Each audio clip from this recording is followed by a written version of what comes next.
Good morning to all. Today we will discuss about factors affecting fragmentation. पिछले video lecture में हमने mass spectrometry क्या है, ठीक है, कौन कौन से उसके फ्रेगमेंटेशन मोड होते हैं, होमोलिटिक क्लीवेज, हेट्रोलिटिक क्लीवेज, उसके बाद हमने मैकलेफर्टी रीअरेंजमेंट तक देख लिया था। इस लेक्चर में हम कौन कौन से ऐसे फैक्टर हैं जो फ्रेगमेंटेशन को इफेक्ट करते हैं, तो what is the factors that affecting fragmentation, ये डिस्कस करेंगे।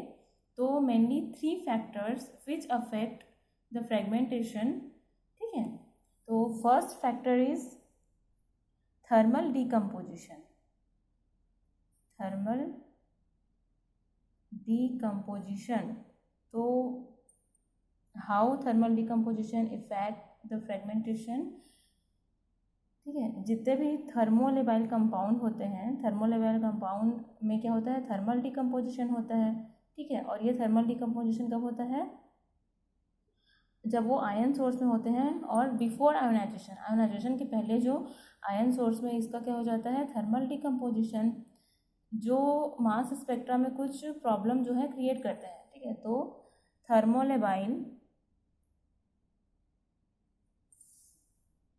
थर्मोलेबाइल कंपाउंड्स में undergo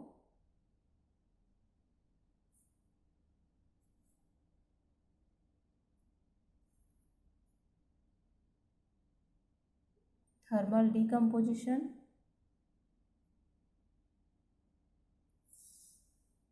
in the ion source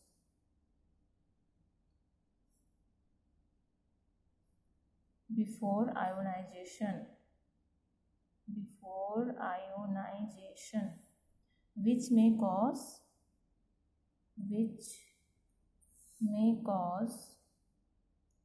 problem in the interpretation of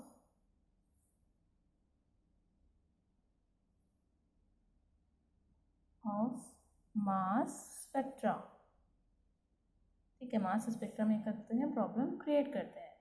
for example हम इथाइल अल्कोहल के केस में देखेंगे, ठीक है, C2H5OH, जब इसको ऐसे लिख सकते हैं हम लोग CH3CH2OH।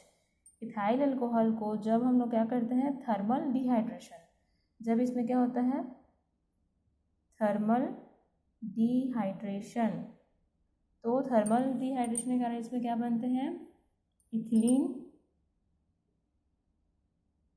And water molecule, okay. But normal condition में जब इथेनॉल का फ्रेगमेंटेशन होता है इन नॉर्मल कंडीशन, तो इसमें क्या होता है, हेट्रोलाइटिक क्लीवेज। अब हेट्रोलाइटिक क्लीवेज क्या है, जहाँ पे किसी भी मॉलिक्यूल में जो उनके बीच की बॉन्डिंग होती है वो उसमें क्या होता है, हेट्रोलाइटिक फ्यूजन होता है। हेट्रोलाइटिक फ्यूजन मतलब जो शेयरिंग इलेक्ट्रॉन होते हैं वो किसी एक एटम के साथ चले जाते हैं और इसमें क्या बनता है, रेडिकल बनता है। तो यहाँ पे हेट्रोलाइटिक क्लीवेज में बनेगा CH3CH2, ठीक है, केटायन प्लस OH रेडिकल, क्योंकि ऑक्सीजन की इलेक्ट्रोनेगेटिविटी ज़्यादा है तो इलेक्ट्रॉन को ये अपने साथ लेके अलग हो जाएगा, हेट्रोलाइटिक क्लीवेज हो जाएगा। तो ये बनेगा आपका केटायन और ये बनेगा आपका रेडिकल, ठीक है। तो due to thermal decomposition CH3CH2 will not appear as a base peak, ठीक है। थर्मल डिकम्पोजिशन के कारण यहाँ पे हमको CH3CH2 बेस पीक के फॉर्म में नहीं मिलता है। तो due to thermal decomposition CH3CH2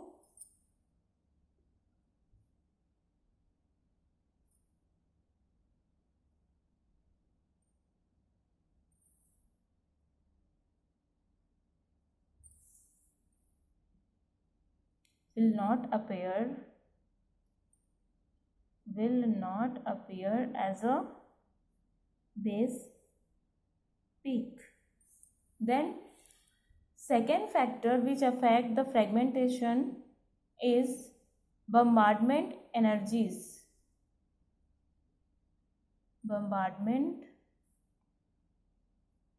energies.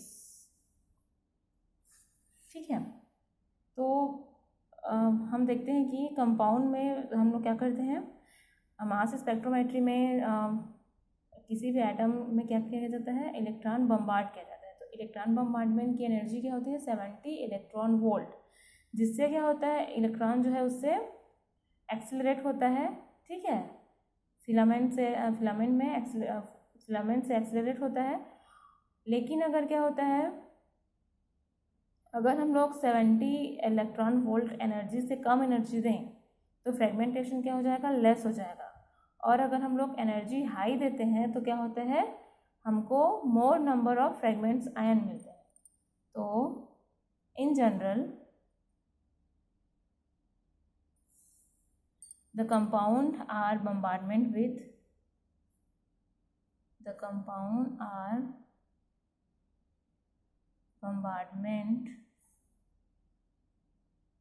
with a beam of energetic electrons accelerate from a filament to an energy of 70 electron volt.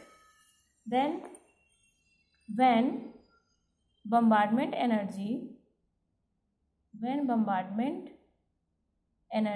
is high, अगर bombardment energy high हुआ तो we will get more number of fragment। अगर bombardment की energy ज़्यादा है 70 electron volt से, या bombardment की एनर्जी अगर हाई है, तो हमको क्या मिलेगा, मोर नंबर ऑफ फ्रेगमेंट आए। But when bombardment energy is low then we will get less fragment,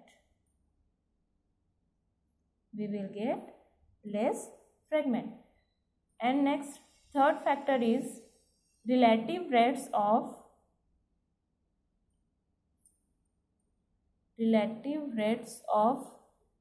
competing fragmentation routes.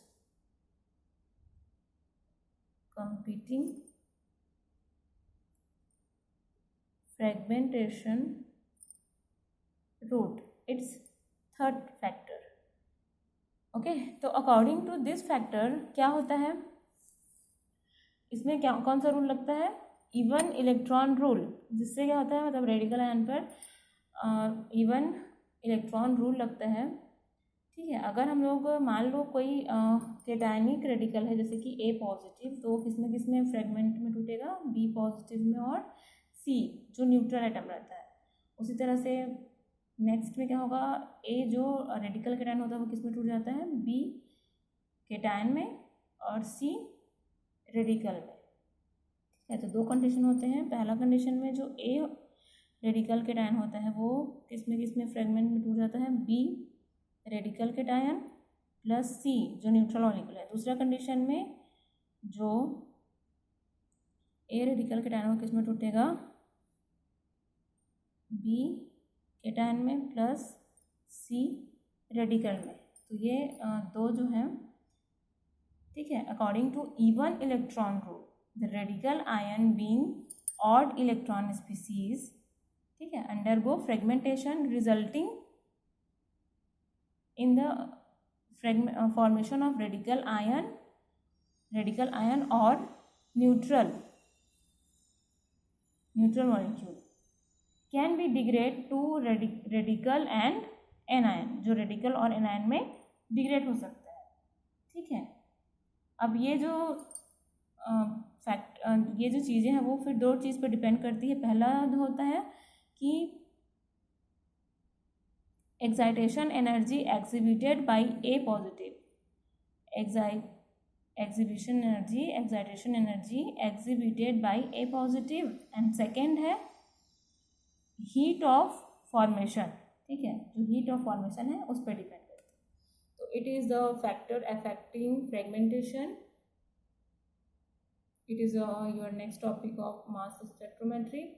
इसके बाद हम लोग नेक्स्ट वीडियो लेक्चर में आगे की चीज़ें डिस्कस करेंगे। Thank you.